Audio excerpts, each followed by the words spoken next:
Okay. It's straight into it, man. Um, yeah, of course, Arsenal expected to beat Preston. So straight into the what we want to talk about, we want to hear, and that's when Neary.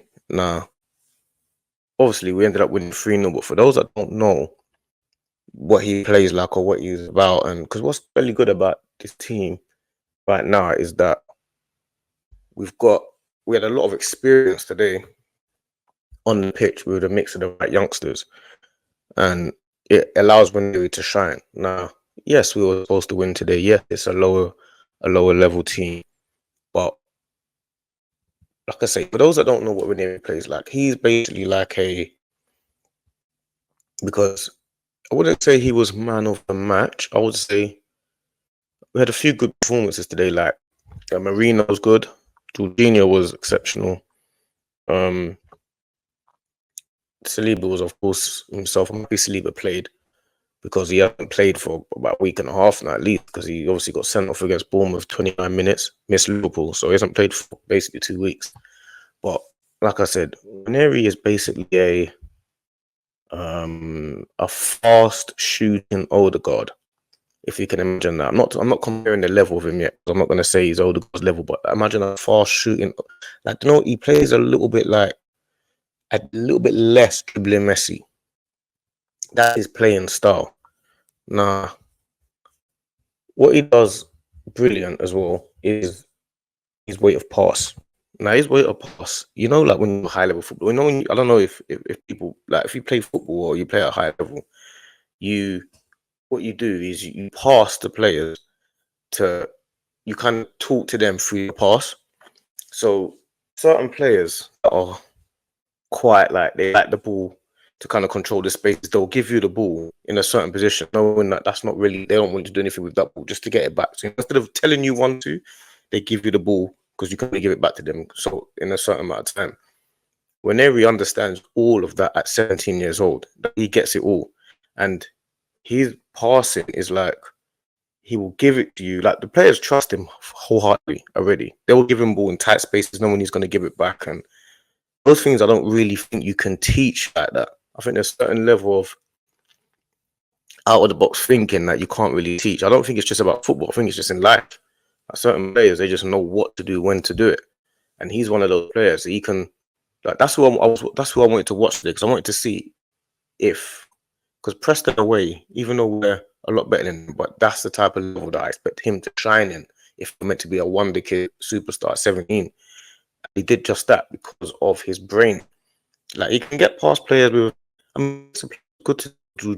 Sterling played well. You got Sterling on the right. Jesus was quite wasteful, but he still scored, but he was quite wasteful, but he's doing a lot of jinky stuff. Martinelli was playing more, and you got experience around him, so it helps him. So he's got that little platform, that base, because you've got man like Jorginho and Marino base behind you. That's a solid base to have behind you. But Mourinho is a Mourinho Ranieri is a serious wonder kid. And the reason why he's a wonder kid is because he does all the right things at the right time. He works hard naturally. You got Arteta, so you're gonna have to work hard.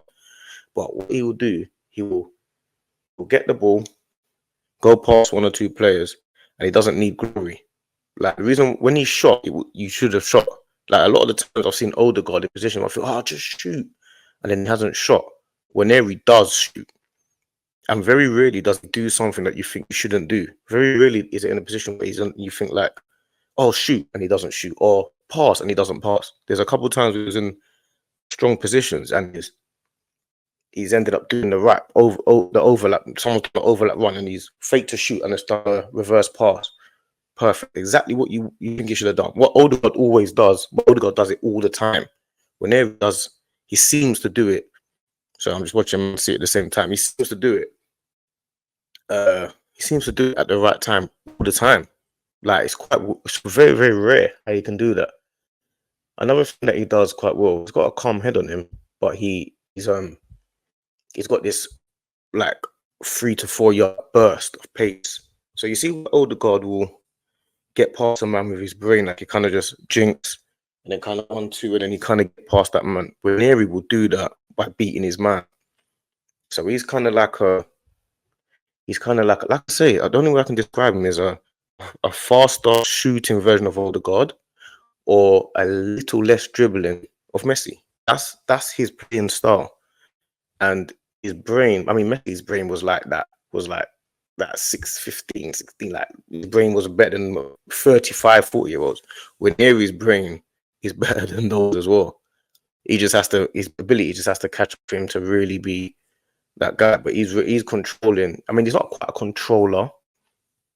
He's more like he's the type of guy that will get goals and assists. He's more like that. He can do the bit of Odegaard, but he's like a 60% of Odegaard and then a 30-40% of a Messi kind of thing, where he kind of, so it's quite a tricky player to kind of deal with because he can kind of do a little bit of both. But he's that's why I'm going so much on Ranieri, because I feel like in games like this, there's no point me talking about, yeah, Arsenal, we beat Preston and analysing our game so much. Yeah, we're supposed to beat Preston, but a little bit more depth into who was on the pitch and what they were supposed to do. Today was a Ranieri. We've got two players in Ranieri and Lewis Skelly that play the right balls all the time. When Lewis Skelly came on, he's always playing the right pass. It's like, I mean, playing with the older players works, but this level of maturities I haven't really seen too many times. Even all the other teams, one the kids like the Garnachos and the Mikey Moores and all these guys, I haven't quite seen. Even Tyler Diblin, who I rate highly, I don't think he's quite got the level of weight of pass and the timing of it quite like Ranieri or Lewis Skelly, to be honest. Yeah, that's the truth. That's from what I've seen, but I could be a little bit biased on that tape. But yeah, Ranieri, even his goal, he took his goal, he's gone inside. You're thinking, no, shoot, even if you score, don't score, shoot. He had a couple, he hit the bar as well. He could have scored a hat trick today. And all in positions that you think you should have shot. And he did. Every time you should have shot, you shot. Every time you should have passed, you passed. That's the big compliment I can give to him. But yes, 3-0 win, 3-0 victory. Havertz come on, scored header, nice header. Marino was brilliant there as well. Marino was just solid in there. Jorginho was probably man of the match, controlled the whole middle. But it helped we got someone like Jorginho in there, because Ranieri can do his thing as well. He can kind of, you know what I mean, pass and move and pass and move. If you ain't got someone like Jorginho behind you, or a Partey, because Partey didn't play today, he came on at right back at some point. But if you got a Jorginho behind you, he's going to give you the ball at the right time, and it allows Ranieri to feel free and to kind of pass and move how he moves. So, yeah, man, 3-0 victory against Preston. We'll see who we get next. And then we got Newcastle weekend.